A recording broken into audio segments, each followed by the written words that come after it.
Hello folks, welcome to my garage here in cold Wisconsin. I've been spending some time reorganizing some of my tackle since I got my 22 Puma STS last year. I haven't really had a chance to organize it the way I wanted to, and what I'm going to do is get some of these aftermarket 3600 tackle tray storage organizers that lay flat on the bottom of the main compartment so that they don't jiggle around, and when I pull one out they don't collapse on each other. The problem, now let me back up a little bit. For the most part, I'm real happy with the boat.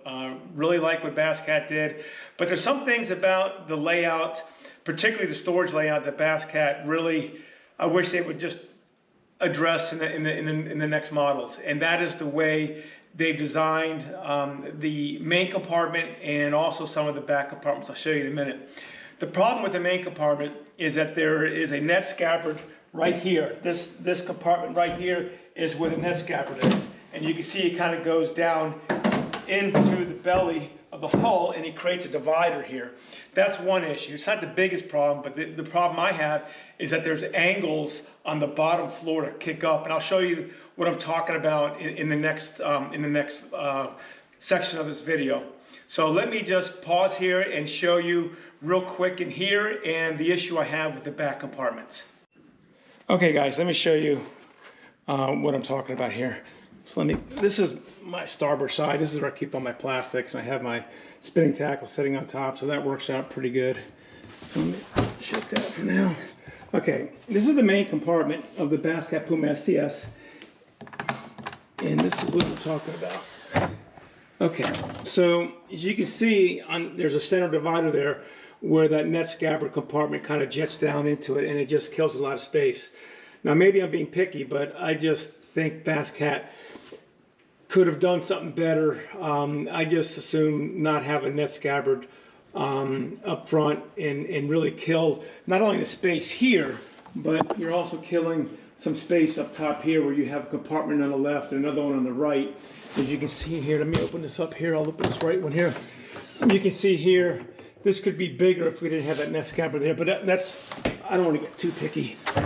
So here, the problem really isn't so much that center divider. It's really the floor, the way this is designed.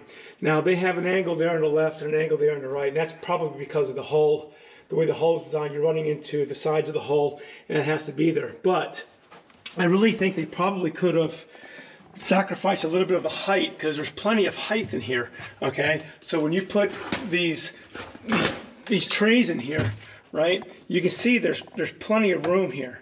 So if they just would have raised the ceiling up, the floor up just a little bit, maybe like right here, you know, maybe another 2 inches, they could limit a lot of this angle here. Okay, now I'll show you what my fix is, my workaround, in the next section of this video. Okay, so that's the one issue.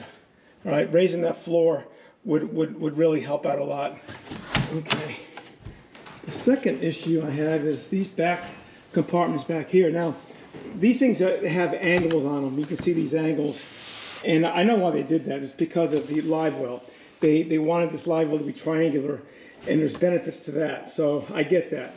The issue with this is when you're trying to put in, again, any kind of rectangular or square tackle boxes, that it's kind of a pain getting them out. Plus, you got a little bit of wasted space there. Now, there's nothing you can do about that. I'm not a fan of wasting any space on a boat. But these here, you can see, because of this angle here, getting these end ones out, it's just, you can't, you know. So you have to take one out, come over here, then grab it. I mean, that's to me, it's kind of a pain, and I just wish they wouldn't have done that. But I get it. They did it because of the live welds, the way these things are designed with an angle.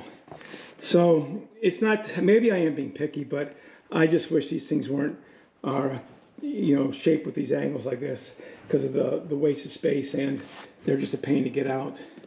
So anyways, I'm going to show you what my workaround is for that center compartment, and let me know what you guys think. Okay guys, thanks.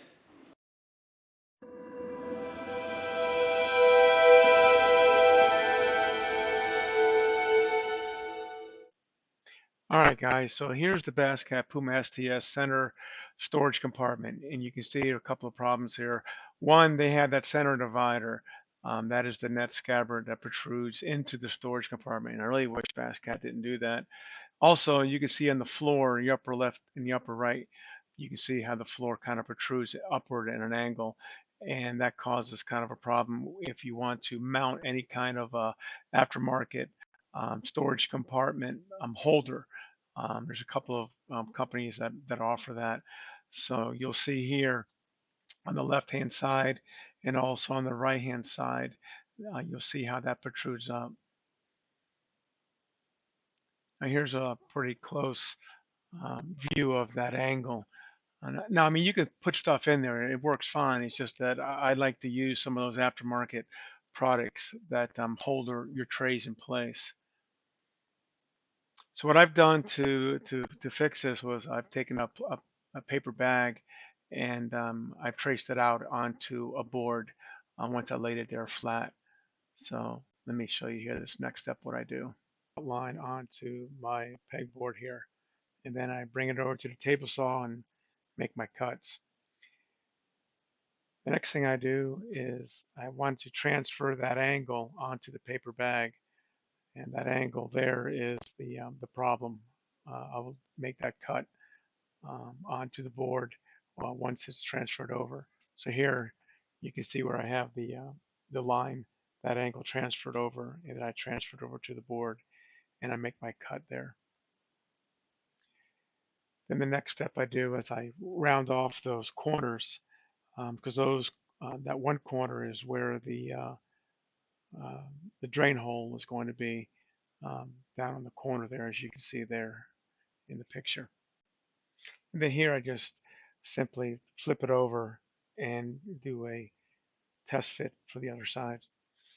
Now on this next step, I needed a way to raise that false bottom that I'm making about 2 inches. So I used a 2-inch poly foam board. And I use that poly foam board because one, it's very light, and two, it doesn't matter if it gets wet. So I go ahead and trace my board onto that poly board, and then I go ahead and cut it so that I have that ready. Okay, in this final step, I take all my cut pieces and I do a final dry fit. Now the only difference here is you can see that the pegboard that I'm using there has an intact corner edge. So what I did was I took the piece of pegboard that you saw in the previous clips, and I just traced it back out to this, and I kept the corner. That way it rests right on that problem area, as you can see in the upper right hand corner of this clip, of that angled area. That is a problem area. And then underneath I have my poly foam boards to raise it up. Now, I'm not going to use a pegboard for this for multiple reasons. But I'm going to take this board and I'm going to bring it to a buddy of mine who's a aluminum fabricator, and either have him fabricate this out of aluminum for me.